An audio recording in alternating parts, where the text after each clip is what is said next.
Alam niyo ba, dagsaan naman ang pumipila sa mga lotto outlet dito sa Toronto, Canada.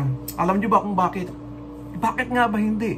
Kasi isang kabayan natin, alam niyo ba, nanalo ng $80 million o tumataginting na 3.2 billion kung i-convert sa pesos.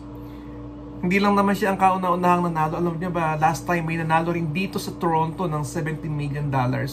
Wow, kaya ngayon, nagpunta ako sa mga lotto outlet, ang dami namang nakapila na mga kababayan natin. So why not, di ba?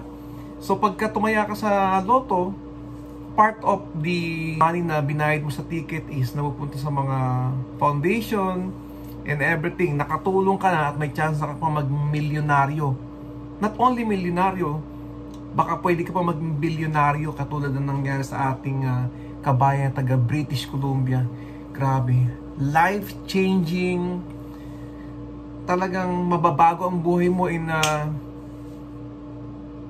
sa isang pitik, overnight. Yan yung tinatawag na swerte talaga.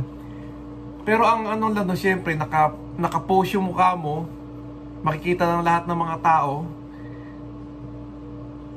Kung pwede lang na kahit kunin lang yun, kung ako manalo kunyari ako nanalo ng 80 million ganon, $80 million. Ayokong i-post yung mukha ko sa social media kasi I want a private life. Tapos gusto kong ma-enjoy yung winnings ko na hindi ako kinakabahan sa mga masasamang elemento. We never know. Yeah. So tayo, tumataya tayo ng loto. So, syempre, kung ako mananalong ganun, mas marami tayong matutulungan. Life-changing, talagang wow. Kaya this morning tumaya tayo sa lotto kasi pag hindi ka tumaya, hindi ka sumubok, hindi ka mananalo. So tayo talagang congratulations sa iyo kabayan from British Columbia.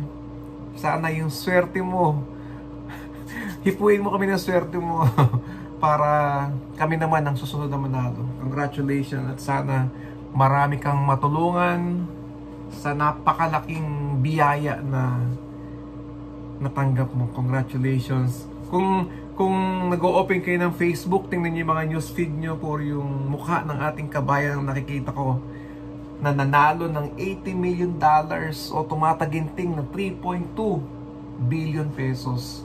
Kung ikaw kabayan, ang nanalo ng ganong kalaking halaga, ano ang gagawin mo? Di ba?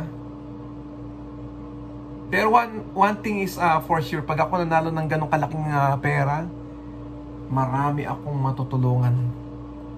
That's it. So ano pa hinihintay nyo? Taya na. Kung di ka tumaya, hindi ka mananalo. Yun lang yan. Have a great day. Congratulations kabayan.